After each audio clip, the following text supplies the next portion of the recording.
Oh, she comes back and she says, "Shame on you." I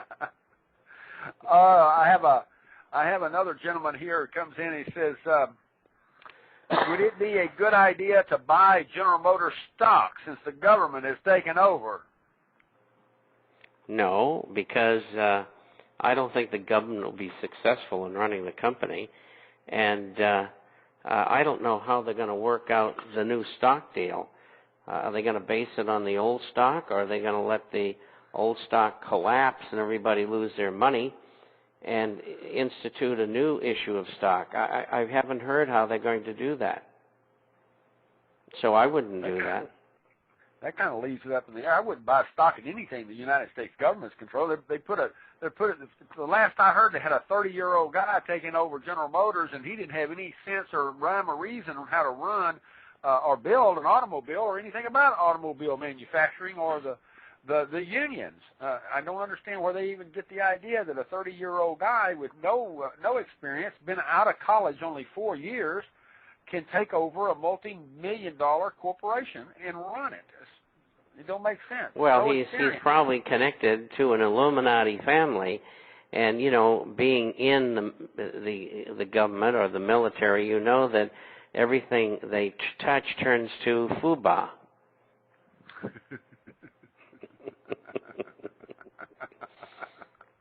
I remember the old days. You know, it's been 50 years since I've been in the military. 50.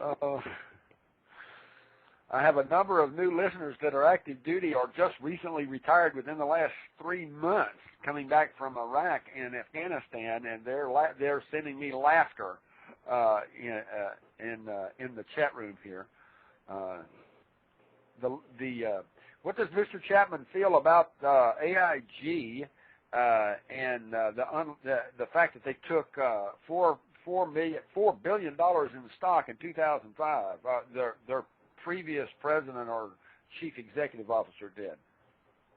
Well, he's always been a crook. Let's start off from brass tacks. And he got the company, which was used by as a front for the OSS during the war overseas, back there in the 1930s. I think it was called Star Insurance. And after the war was over, it continued to be a front for the agency because it had offices all over the world, so it made it very convenient. And it became American International Group, and Greenberg took it over.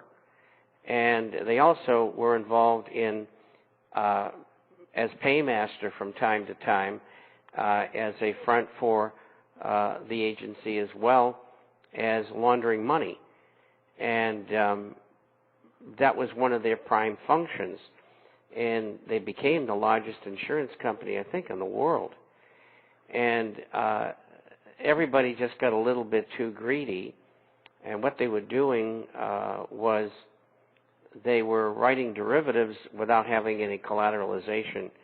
And when they ran $104 billion through AIG, the Fed did, the money just all of a sudden disappeared. And where it went were to the opposing parties who had bought the derivatives that had been sold by AIG. And a derivative, in this case, is like an insurance policy. And they had no collateralization for these contracts. So when they went under and the contracts came due, the Federal Reserve decided that the American taxpayer would pay all of these companies, banks, all over the world, the money that AIG owned them.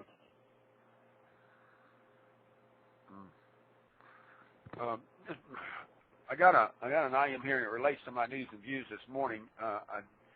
In the news that I found this morning, bright and early at 5 o'clock Central Standard Time, USA, I discovered that the Chinese were selling a large block, I wouldn't say a large, a lot of blocks of U.S. Treasury securities. And somewhere around 7 or 8 o'clock this morning, I noticed that the United States government was buying Treasury or seeking to buy Treasuries. What is all that about? Well, the last 2 days they've been buying, and one of the reasons is that there are large sellers in the market. Who they are, I don't know. That's very, very hard to find out. But perhaps this gentleman has information that we don't have. And but it is borne out by the prices, because the yield on the 10-year Treasury yesterday at the close was 3.68%.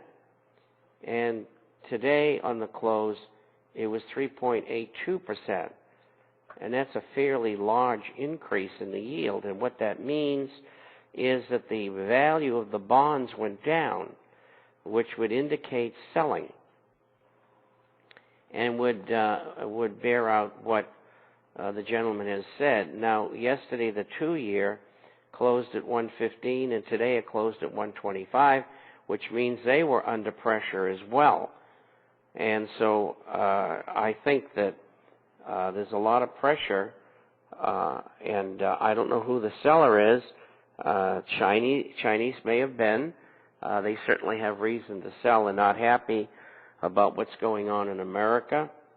And if you remember, a couple of weeks ago, our Treasury Secretary went to China, gave a speech at Beijing University, and he was booed and jeered and laughed at by students when he told them that America is a safe place to invest.